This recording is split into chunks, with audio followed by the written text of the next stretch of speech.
So hey guys, welcome to our channel. So आज हम लोग देखने वाले हैं क्लास 9 बोर्ड एग्ज़ाम, जो कि होने वाला है। लास्ट पेपर है साइंस का 5 जुलाई को। तो हम उसी के बेसिस पर हम लोग कुछ इंपॉर्टेंट क्वेश्चन देखने वाले हैं। वैसे ही सारा इंपॉर्टेंट क्वेश्चन जो कि basic knowledge by Vikas sir का एक यूट्यूब चैनल है, वो भी जैक बोर्ड के सारे अपडेट डालते रहते हैं, क्वेश्चन इंपॉर्टेंट क्वेश्चन। तो ये सब उन्हीं से लिया हुआ है। इसका रीज़न ये है कि वो सिर्फ हिंदी मीडियम के मतलब क्वेश्चंस डालते रहते हैं, इंग्लिश मीडियम का वो नहीं डाल पाते। कोई रीज़न होगा। तो मैंने सोचा ये मैं भी क्लास 9 का बोर्ड एग्ज़ाम दे रहा हूँ, जैक बोर्ड। तो मुझे ये दिक्कत होती कि हिंदी में इंपॉर्टेंट क्वेश्चन फिर उसको इंग्लिश में करना। तो मैंने सोचा क्यों ना मैं ही आप सबका हेल्प कर दूँ, खुद भी कभी मेरा रिवीजन हो जाएगा। तो चलो देखते हैं। First question, define wavelength, how it is denoted and right it's SI unit. तो बताने से पहले मैं समझा दूँ कि ये वीडियो मैं समझा नहीं रहा हूँ, सिर्फ एक बार ओरली बता दे रहा हूँ। अगर आपको समझना तो उनका मैं इस वीडियो का, जिससे मैंने इंपॉर्टेंट क्वेश्चन लिया है, उस वीडियो का लिंक मैं डिस्क्रिप्शन में डाल दूँगा, आप उसमें से चेक कर सकते हो।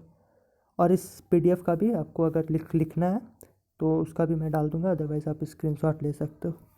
तो देखते हैं। First, wavelength, it is defined as the distance travel by a wave during the time a particle of the medium completes one vibration। फिर it is denoted by lambda, sign या लैम्डा का उल्टा बाई। Its SI unit is metre. Question number 2, define kinetic energy, state the factor on which kinetic energy of a body depends. तो देखते हैं। Kinetic energy is the energy that an object possesses due to its motion. It is basically the energy of mass in motion. Kinetic energy can never be negative and it is a scalar quantity. Kinetic energy depends on mass and square of the velocity। यहाँ पर writing mistake हो गया, square of the velocity कर लेना। फिर उसका expression होता है के equal to half M B square. या आप लिख भी सकते हो, नहीं भी लिख सकते हो, as you wish. Question number 3, state the necessary condition for good health. Condition essential for good health are: first, state of physical, mental and social being well; second, better surroundings or environment; third, exercise and relaxation; fourth, being disease free; fifth, social and economic well-being; sixth, leading stress free life। तो देख लिया। Question number 4 है, why vaccination is necessary.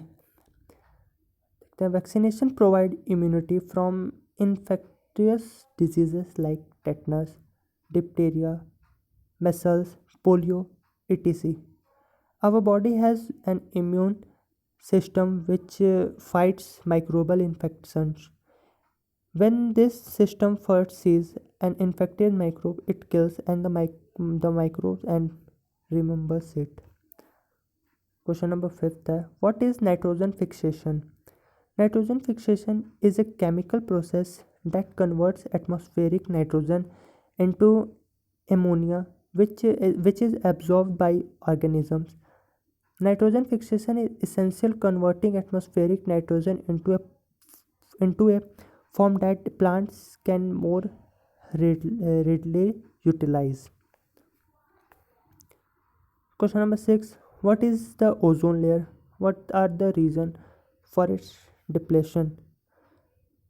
The ozone layer is a region in the Earth's stratosphere that contains high concentration of ozone and protects the Earth from the harmful ultraviolet radiation of the sun.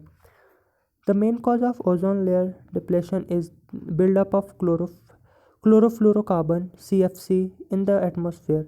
When the CFC reaches the upper atmosphere height, UV radiation reacts with these and releases chlorine atoms. This free chlorine atoms reacts with ozone, thereby leading to the depletion of the ozone layer. Question number 7, define longitudinal and transversal waves.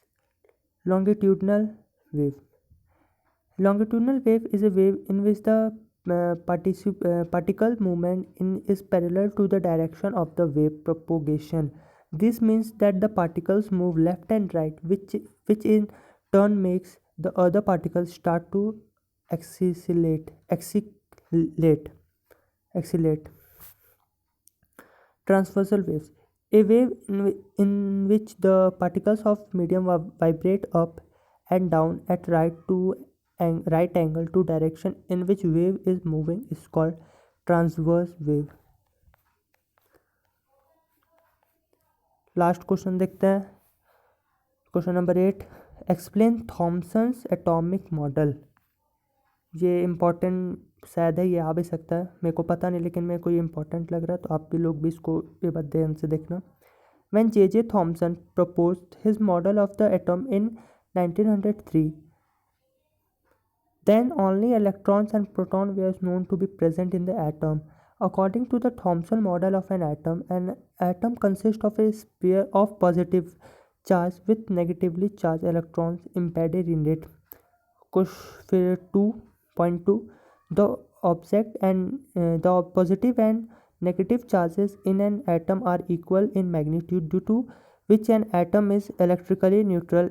It has no overall positive and negative charge. तो ये था सभी important question. अगर आपको किसी में भी doubt है तो मैं सर का बार बार बोल रहा हूँ, सर का वीडियो मैं लिंक डिस्क्रिप्शन में डाल दूँगा, आप उसमें जाके चेक कर सकते हो। बाकी चैनल पे नए हो तो सब्सक्राइब करना, लाइक करना। तब तक ले टाटा बाय बाय। और एग्ज़ाम कैसा जाएगा 5 तारीख के बाद कमेंट में करके बता देना। Thank you.